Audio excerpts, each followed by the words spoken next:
So welcome everybody, and I would like to make you some, let's say, maybe a little bit longer overview of my research work which I did with my colleagues at the Czech Technical University in Prague.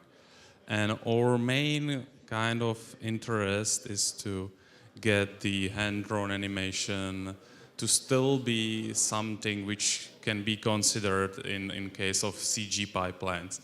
So as you can see that obviously current production is mainly about CG. So every like the successful movie is almost published in the case that it's just a CG thing. So everything is generated fully on the computer without most of the, let's say, reach of hand-drawn thing. But you know that the artists typically want to, let's say, preserve the hand-drawn because it's kind of, let's say, freedom which doesn't limit them in their workflow, and they really need to sit down with the pen and paper and do the concept sketch, for example, and that's the only way how they can kind of create some new content. So they would really appreciate if this like full richness and freedom of the hand-drawn can survive in the end of the pipeline. And this is kind of our main motivation, to still keep this content to be alive even if it's CG. So you can see that there is obviously a big difference between CG and hand-drawn. But as you can see that artists typically prefer like this roughness of the artistic media, which is in the hand-drawn content. This is actually painted by my daughter, so it's not a professional painting, but she was so excited by the CG rendering, then she tried to recreate it in some way. But you can see that, let's say, it has some hidden aesthetics in there, so which artists really like and also want to preserve. So what are the main difficulties currently? So if you have CG pipeline, then many things are known beforehand. So for example, you have some set of vertices, they are moving in space, but you know the correspondences, you know which vertex is which over the time. So you can, for example, map a texture on it. So you know which part is which, this is leg, this is like head. You can apply proper kind of effects on that according to the semantic information which is known beforehand. But for the hand-drawn, traditional hand-drawn animation, you have just a set of frames which are drawn by hand, and you don't basically nothing. This is just a set of pixels. You don't know any semantic information. This information is kind of hidden in our visual or mental system because we know the context, we know what is, we can interpret the image quickly. But for the computer, this is something unreachable currently. It's really hard. So we need to kind of help the machine to recognize what are the important parts, what are the corresponding parts, to really get the traditional animation into the same level as a CG. Okay. So the first problem I would like to introduce is the problem with segmentation. So you know, if you build a mesh out of scratch, you typically assign IDs or names to specific parts on the model. But in the drawing, there are no such parts, so you need to create them yourself. And like for this case, a typical easiest way how to do that is to use a bucket fill. You probably know bucket fill. It's available in most like image editing softwares. But I just purposefully created this image with this hole on the top of the. So you can kind of predict what will be the result if you use. So it will fill everything because of this hole, and also you can see this like annoying artifacts around the contours. You can also see that some regions still remain, so you need to really go into them and fill them again. So you can imagine, even if it looks super simple, then at the end, it's one of the most tedious parts in a traditional animation pipeline, to paint the image. Actually, to draw the image, it's much faster than to paint it afterwards, which is really, really terrible. So what are the problems here? So you can see that there is this hole. So if you use simple flat fill algorithm, it will just, the color will go through this hole. You can fix that but it's really tedious because sometimes the holes are so small that you cannot simply find them. The other thing is that there are many, typically, because it's a rough sketch, so there are typically many small regions, so you need to really go into them, find them, and click into them, which is super tedious. Other thing is this like anti-aliasing, which is typically visible if you scan, for example, pencil drawing. But it's really hard to, let's say, kind of force the flat fill algorithm to really nicely flat inside this anti-aliasing. So you can kind of tune parameters, so threshold where it stops to propagate, but it still doesn't look very, very good. We need something which really kind of found some medial axis of this line. So all these issues are there, and we actually came up with an algorithm which, upon of these, also is able to kind of allow the artist to be really rough, which is another important thing, because normally you can imagine you can really focus exactly on the region when you need to click, but if you do this like all the time, then you become quickly tired. So we would also like to be kind of rough. And so here you can see our solution, which is called Lazy Brush. And it's currently became a kind of state-of-the-art and main tool used for painting many cartoons, many, let's say, hand-drawn, hand-painted movies which are released today. It's pretty useful because it solves all of these issues I was mentioning. So you don't need to be accurate. It nicely kind of floods inside these anti-aliased outlines. It also doesn't suffer from this leakage over the whole. It works for many different styles, and it's like the workflow is much faster as compared to the classical traditional way of doing that. So artists really love this tool, and it kind of really speed up the production. So for example, this was used for a series of short movies, and it was like when they used the Photoshop first time for do that, it was like 2 months to paint the one, let's say, episode, and with this tool it was like 2 weeks only, just this work. Yeah, so it's quite a very big milestone. The algorithm is actually implemented inside TV paint animation, which is currently, I think, the #1 in traditional animation. The other important thing are the correspondences. So you can imagine that in the CG pipeline you know them beforehand or for free because you build the model, you animate it, and so you know what are the accurate. But in this setting, you absolutely know nothing. So you need to kind of estimate only roughly because the drawings are typically, the topology is changing, it's not consistent, so you can kind of roughly estimate these correspondences, so which part corresponds to which parts in the other frames. And we can then, I will then show you what are the applications of this. So you can kind of try to match the previous frame with some simple transformation like this affine transformation, but it definitely doesn't work because the object is typically articulated, so you cannot simply use this to align. But previously, the artist tried to simplify the work by choosing this simple technique. But what we came up and what we think is very useful for hand-drawn content is this as rigid as possible model, which kind of allows you to deform the drawing while you preserve the local rigidity of the deformation. And if you, for example, this is the live session, it looks like a physical simulation, but it's not. And you can see how the algorithm behaves. So you can specify a few control points, and then you can move them around.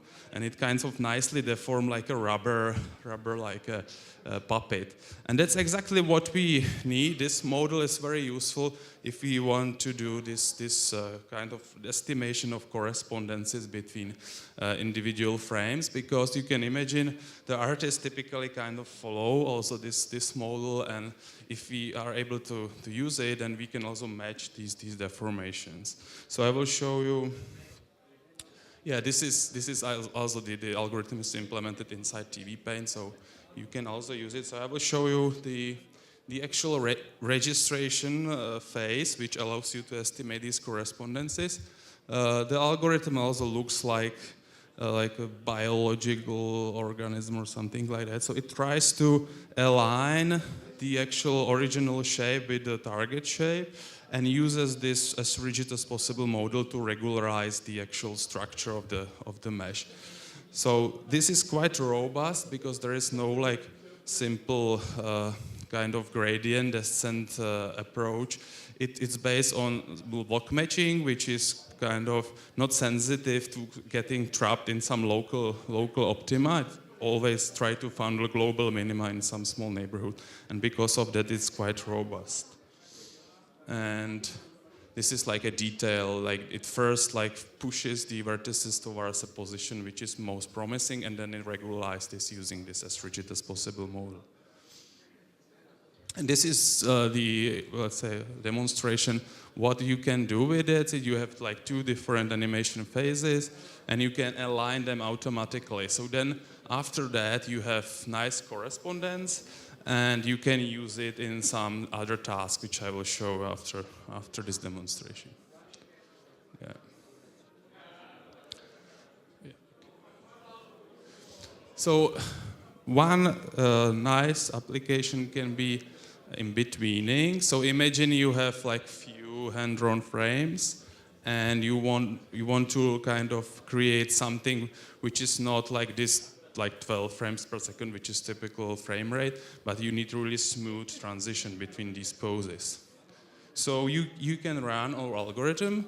It will automatically align these drawings, and once you know these correspondences, you can interpolate between them like a regular CG model. So you can, after all, you can make this smooth transition, which looks kind of magic for animators, because it would take normally really like many hours to create just this very short, simple thing.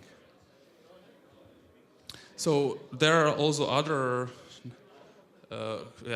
extensions of this. So you can, for example, grab one point, and then you can create animation which kind of follows the original frames from the point of view of the structure, and also the, let's say, local motion, but you kind of bend it using this additional guidance. So it allows the artist to create new animations which looks like the previous set of frames, but they have different motions. Still, everything is just hand-drawn stuff. This is another example. So again, the algorithm automatically registers all the in-between frames, and then you can do this in-betweening. Oh, sorry, it's like another noisy. Okay, yeah, and you can move and change and create new animations. Yeah. So, for example, this is another example. Yeah. Okay.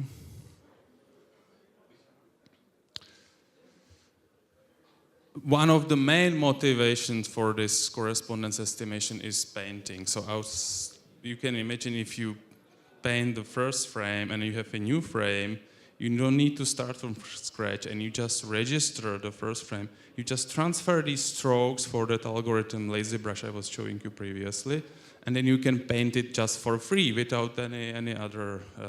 Sometimes there are definitely errors, so you need to correct them. But let's say the rough main work is already done if you run this registration.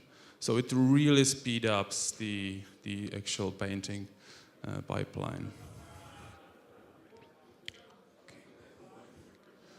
The other nice thing what you can do is something like a texture mapping in CG.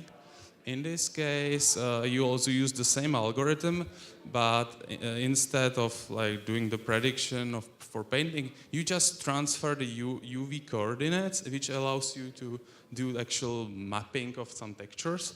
And it's not necessary to be super accurate in this case because the human visual system is not super sensitive to small inaccuracies. So if you apply these textures in this rough form, you can create let's say, a hallucination that they are actually mapped exactly on that character, and you get a feeling, okay, this looks like a CG character with a moving texture. And there is absolutely no like internal representation of this character. That's just still hand-drawn stuff. So this is really, really amazing. There is a comparison if you just use, for example, static texture, and it creates this like shower door effect. So there is something behind the actual paper which is stable, which is definitely not what you want to get. And this algorithm is also integrated in TV Paint animation. So the animators can use it to enrich the traditional look, which is mostly like these homogeneous colors, with this texture mapped content. So okay, the other very important information which is not present in the input we have is depth. And it has also numerous applications. So if you will know the depth information, we can do many things which are not possible without it. So you can imagine if you have drawn an image, you can use, for example, ZBrush to create a model out of it. But it's super tedious, so you can imagine it takes hours just for a single frame to create the approximation of the painting. So this is something which cannot be used in production because it would be super expensive.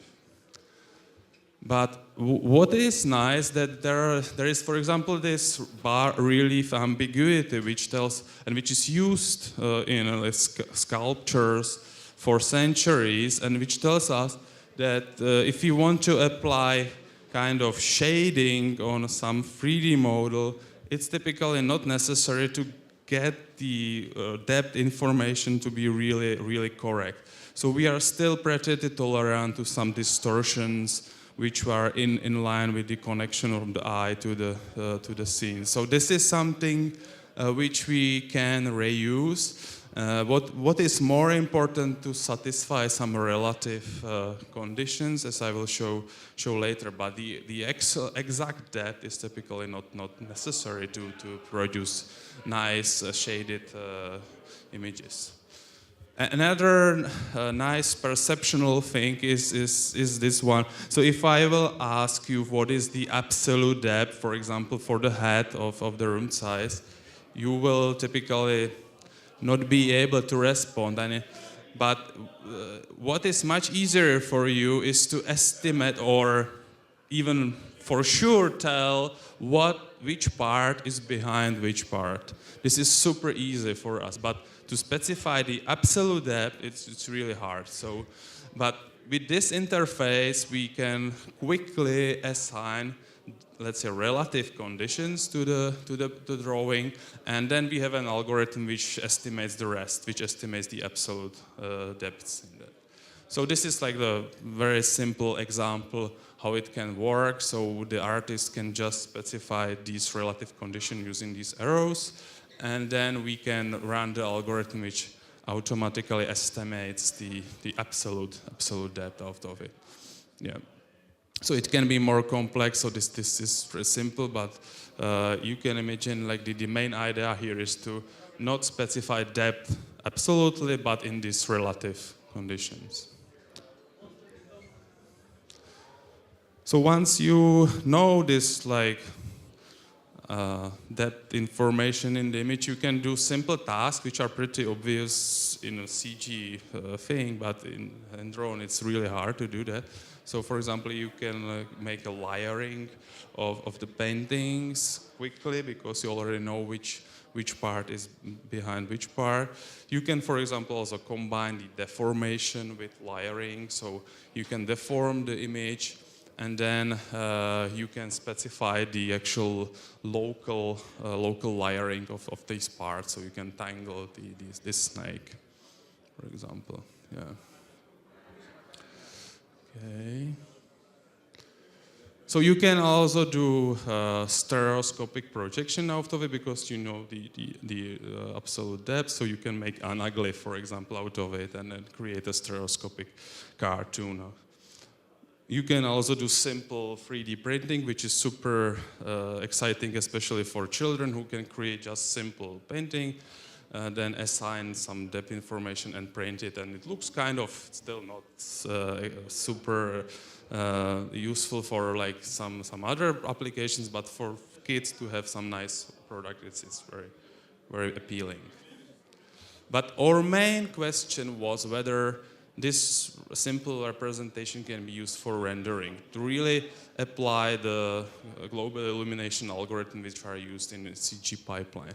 And you can see if you have just this flat layering, then it's not obvious. It looks like cardboard cutout or something like that, which is not. But we would like to obtain something which is on the right side. So the simple extension to the original idea is to do this inflation, which is a simple algorithm which allows you just from the contour to kind of make a balloon which is filled of air and which makes this like body feeling in the final render. This is what can be simply done. And now the only trick is how to combine this local layering, local depth relations with this inflation to be consistent, so there will be no like intersections and nicely like connected parts. This is something what we developed, so everything is already automatized, so you can just specify these conditions. We also have an algorithm which predicts the relative depth relations, so you typically only correct some parts. And at the end, you fully automatically obtain something which is not full 3D model, but it's an approximation which is fully sufficient to do global illumination, mainly because of this bar relief ambiguity, because we are pretty tolerant to errors in this depth, absolute depth. You can, for example, also specify some additional conditions, like there shouldn't be like this hard constraint for the boundary to create this effect that there is this part which is not like inflated, all these things. So there is a simple example. So you use the algorithm lazy brush I was showing previously to separate the model into some meaningful parts. And then the algorithm tries to automatically estimate the depth relations. And on the fly, it also computes the global illumination on the GPU. So you have direct feedback, and you see the actual 3D model like becoming alive just using these couple of strokes. You can see that there are some errors like this one, that the order is not correct. So the user can quickly correct it using this arrow and will recompute automatically everything.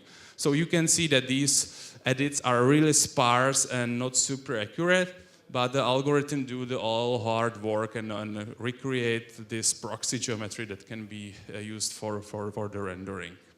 And you can also use this previous algorithm for registering the animation frames, so you can propagate these edits to new frames, and at the end you create like full animation, which I will show you later. Yeah, so these are some examples what you can do with that. So if you have just simple hand-drawn sketch on the input and using just few edits, you can create such complex illuminated images, which kind of create some some new look which is in between real CG and traditional animation. So this is a great potential for artists. And it's also a nice toy for kids. So you can imagine they can also create their own drawings. You can quickly add some constraints using some simple interface, and they can get images which look like professional renderings of it. Normally would take like hours for professional artists to create something like that. So with this tool you can do this quickly without any special training. And of course, yeah, as I said, these are not full 3D models. It's another challenge on which we hopefully will also be working in future. But still, it's useful just for this rendering task. And as you can see on this animation, it can be extended to real traditional pipelines. So you start with just the sequence of hand-drawn frames, and then you reconstruct this proxy geometry, and then you can again assign colors to that as was previously. But right now you also compute the global illumination. So you have all these shadows and interreflections for free, so you don't need to kind of paint them. So it's like a hybrid between CG look and hand-drawn traditional animation. Yeah. Yeah, and in this case also the texture was applied using that algorithm I was showing you previously. Yeah. So still there is no real application, so I cannot show you some example of real usage. There was some attempts, but still they're not ready. And the last kind of direction of research we are aiming for, and which is related to our motivation to get hand-drawn stuff into the CG pipeline, is a style transfer, artistic styles transfer.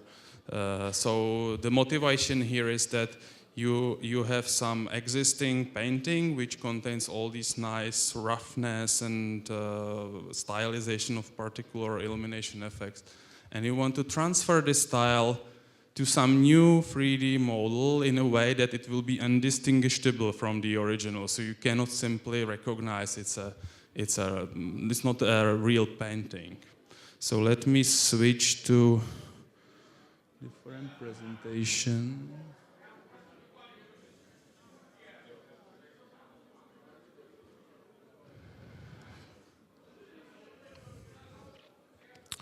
Okay, so what was the main motivation for this? So if you see these very nice still life paintings, you can spot these super, let's say, typical parts. Like this highlight is painted just by, let's say, a very subtle brush stroke. And this is a typical way what the artists use to convey like the perception. Okay, there is this highlight, but I want to really stylize it in a way that it doesn't look like real highlight because it's slightly different. The same thing is, for example, for this indirect reflection, which is kind of more whitish than it can be, or this bluish shadow. And all these things are really typical for the artist, and we can quickly recognize them. So if we saw them which are preserved, then we say, this is like, for example, Paul Cézanne. And we know, we quickly recognize it. So these are really important.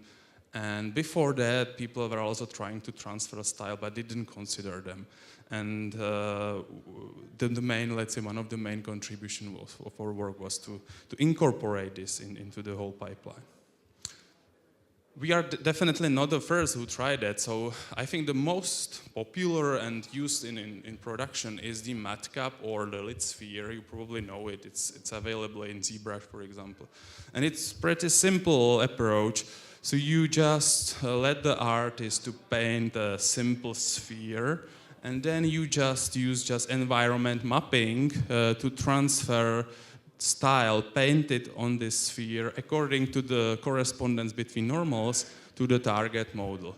So at the end, if the style is not super detailed, it works quite well. And you can do kind of artistic stylization of 3D meshes using this technique. But you can imagine that if you apply this on a much more rough painting like this wax paint, then simple texture mapping will definitely not preserve the original roughness. And you easily see that the result is far from the actual source. So this is quite a big challenge, how to transfer the style in a meaningful way and still preserve the richness of the original. The other issue of the lit sphere is that the assumption is that the light source is at the infinity. And typically, if we consider global illumination setting, where let's say every object is in fact light source, because in global illumination the light propagates over the scene, so every object is light source. So this condition is not satisfied. And if you actually assume this, even in this, let's say, more complex scenario, for example, the highlights are in completely different location than they are in reality. So you cannot use lit sphere for global illumination conditions.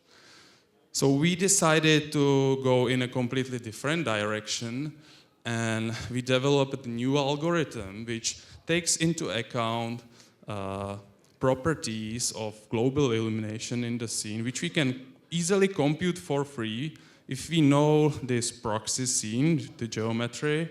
So we let the artist to recreate this scene on the paper, and because we know all the properties, we can also decompose the global illumination into some layers like this direct illumination, specular highlights, indirect illumination.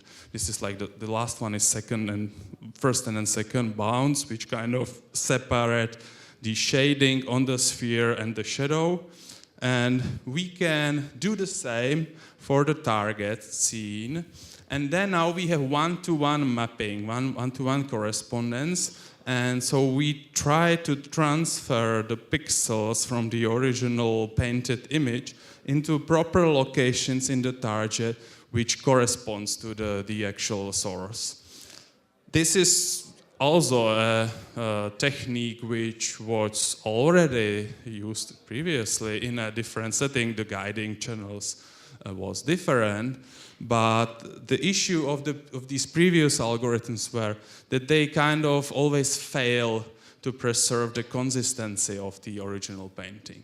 They created these artifacts which kind of look like different way of stylization, but they definitely not correspond to the original painting. There are also some improved attempts to solve this problem, but they again created something which is like not as rich visually as the original. And so we need to come up with something there. There is also a concurrent work to us, you probably know that, like there are these super popular apps like Prisma or Deep Art. And they actually use neural-based style transfer. They have some super nice results on particular combinations of style and target images.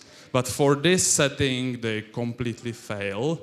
So even if it looks like it can be used, it's unusable in our scenario. So we need to develop a completely new approach. There is a result of our approach. This is really, let's say, difficult scene. I will show you the results on some, let's say, more practical, not that one which is developed to, let's say, show how the other approach doesn't work. So this is like very nice example of what the algorithm can produce. So you can see, for example, this is a painting which was created by my wife, and I also let her to do some paintings of this Taurus. And after a while, I asked her, do you think, did you create this one? Is it just a scan of the original? And she wasn't sure. She wasn't sure whether she created that one or not. So this is like crossing the uncanny valley, because we have the original artist who is kind of not sure if he created that. That's exactly what we want. This is like the proof that what we are doing is the right thing. What you can the nice thing is that the method is fully general, so you can apply almost any possible style as compared to some other techniques which were tailored to some special media, like this hatching, for example. And what is nice that the algorithm achieves like the state-of-the-art results, even as compared to these like custom-tailored algorithms. So it's fully general and typically outperforms the current research in that sense. So yeah, so this is another example of, this is unbelievable how accurate is this, and it's really hard to recognize that it's not the real painting. There is this wax paint. Also, you can see how these illumination effects are properly transferred. It's just part of the impression, because if it will just be based on a color, for example, it will just use inappropriate patches, and you will easily recognize it's not correct. So there is an example which is not super convincing. So you can see if it's more like a cartoonish look, it starts to have some difficulties, but it's okay. I think it's not as failure.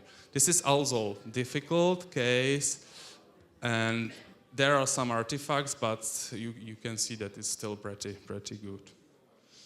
So another example, watercolor. Like ages, people were trying to synthesize watercolor, and every time it looks super ugly. It was really not reaching the state where you can say, okay, maybe it's watercolor. But with this technique, you can like fully pretend it's watercolor. It's really hardly recognizable that it's not. And again, the same thing with pencil drawing. This is also impossible to do with some simulation, because there are so subtle effects which are really hard to simulate. So with this technique, it's also possible to do that. This is very nice example, because this is just a marker, but you can see all the detailed structure is preserved, and that's exactly what we expect, and where the other techniques fails. There are also many applications of this technique. So for example, you can do this auto-completion, so you can just paint the finger and expand it, the style to the rest. So you can see it's not super, like there are some still artifacts, but still impressive if you see this, let's say, small portion of the image expanded to the much larger region. I think more convincing is this animation example, which allows you just to use this single sphere and apply the style on each frame independently. Somebody can say, okay, it's noisy, but the real hand-painted animation will also be noisy, because the artist typically cannot focus on preserving the temporal coherence much because of the difficulties of the artistic media which is used. It's kind of possible roughly, let's say, preserve the consistency, but the local things are really hardly achievable. So at the end, this will be the actual animation, how it should look like if it's really hand-painted. Another nice thing is that we have a GPU implementation of it, so the artist can interactively rotate and change the position of light source and see the result. So it's not real time, so you kind of have some progressive improvement, but it really gives the freedom to the artist to design like the proper pose and decide to change the style a bit. It's really, really good.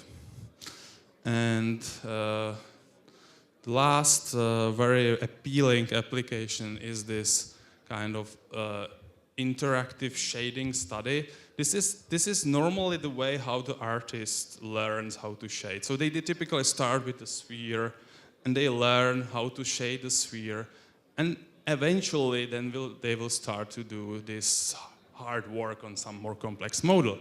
But what is nice that our system allows the artist to really, in almost real-time or interactive way, to see the actual style transferred on a much more complex 3D model. So in the loop, they can learn much quicker than as compared if they just have the sphere. And it's also, the point, it's very great fun. So you can also try it yourself. You go to the stylit.org. You can download the algorithm, and if you have some powerful GPU, you can just print the stencil, put your webcam camera above it, and try to it yourself. Okay, so thank you very much for your attention. I would like to thank to my colleagues which were also working, and there are many of them. This work was done in cooperation with many people and studios. And I'm happy to be here, and if you have some question, I would be like to answer them. Thank you.